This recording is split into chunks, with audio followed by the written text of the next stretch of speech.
Welcome to પ્રમુખ દર્શન education, જેમાં તમારું હાર્દિક સ્વાગત છે. આજે એક નવા મુદ્દા સાથે મળીએ છીએ, પણ મુદ્દાની શરૂઆત આપણે એક સ્વામીની વાતથી કરીએ. પહેલા પ્રકરણની 84 વાતમાં ગુણાતીતાનંદ સ્વામી કહે છે, શું કહે છે?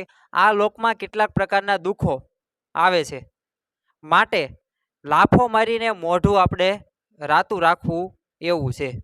ભાવાર્થ શું છે કે દુનિયાની અંદર આ પંચ વિષયમાં જે આનંદ માણતા લોકો હોય ને, એ અંદરથી ભલે મોટે ભાગે દુઃખિત હોય, પણ બહારથી દેખાવા દેતા નથી. તો બહારથી નથી દેખાવા દેતા, તો આના વિશે તો આપણે ઘણી ચર્ચા કરી, પણ આજે આપણે એક ચર્ચા વિશે વાત કરવાની છે, એક વ્યક્તિ વિશે વાત કરવાની છે. તમારી પાસે કળા હોય, આવડત હોય, તમે વિશ્વ વિખ્યાત હોય, તો પણ દુઃખનો અનુભવ થાય છે. તો એ દુઃખનો અનુભવ થાય છે એવા વ્યક્તિની વાત કરવી છે. તો માઇકલ એન્જેલો નામ છે.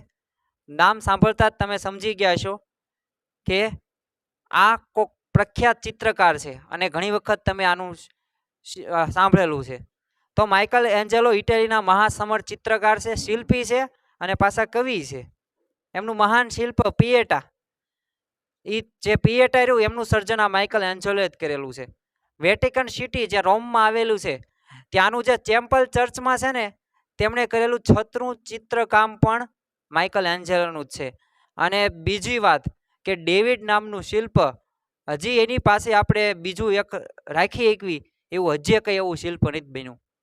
તો આ બધાય શિલ્પ તમે જોયા છે અથવા તો સાંભળ્યા છે. હા, ફોનની અંદર જોયા છે, અથવા અમુકે રૂબરૂ પણ જોયા છે. તો આ જે ચિત્ર શિલ્પ છે હજી જગ વિખ્યાત છે, અને એની સાથે ટેગલાઇન માઇકલ એન્જેલો આપણે સાંભળીએ છીએ.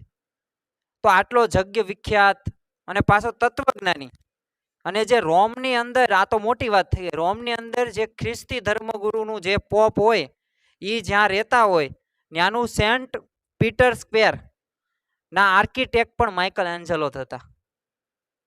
તો આટલો જગ વિખ્યાત અને પાછો ધનિક, તો આપણને એમ હશે કે આ સુખી હશે, પણ એના જે વર્ષો વિતાવ્યા આટલા સમયગાળા, અને પછી તેને બધાને સમાજને કહ્યું, અને લેખક હતા એટલે લખ્યું. એને શું લખ્યું કે આ બધું ભલે મેં દુનિયાનું શ્રેષ્ઠ સર્જન કર્યું, અને બધાય મને કહે છે કે હું આટલો શિલ્પકાર છું, કળાકાર મારામાં છે, પણ આની કરતા તો હું છે ને બાકસ બનાવીને નાની ફેક્ટરીમાં જો કામ કરતો હોત ને, અને મારું જીવન પસાર થાત ને, તો આને કરતા સારું હતું. મને ખૂબ જ પસ્તાવો થાય છે. આ કોના શબ્દો છે? માઇકલ એન્જેલોના. અને મેં મારા આત્માના કલ્યાણ માટે કશું જ કાંઈ પ્રયત્ન કર્યો નથી.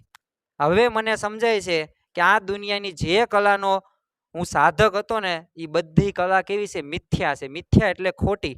આ કોઈ કલા મારા આત્માનો ઉદ્ધાર કરી શકે તેમ નથી. તો માઇકલ એન્જેલો આપણને શીખવાડે છે કે તમે ગમે એટલા કળા ક્ષેત્રે ગમે આવડત તમારામાં અંદર હોય, તમે ગમે એટલા ધનવાન હોય, તમે ગમે એટલા પ્રખ્યાત હોય, પણ તો પણ જો તમે તમારા આત્મા માટે જો કામ નહીં કરો, આત્માના કલ્યાણ માટે કંઈ કામ નહીં કરો, તો બધું મિથ્યા સમાન છે. પોતે આટલો વિખ્યાત હોવા છતાં પણ આપણને સંદેશો શું દેશે કે આ બધું તે સમય થોડાક પૂરતું સારું, પછી લાંબા ગાળે આ કામમાં આવતું નથી, અને આત્માનું કલ્યાણ તો થતું જ નથી. તો બસ આવા જ તે અવનવા કોન્સેપ્ટ સાથે, વિડીયો સાથે મળશું. ત્યાં સુધી જોડાયેલ રહો પ્રમુખ દર્શન એજ્યુકેશન ચેનલમાં.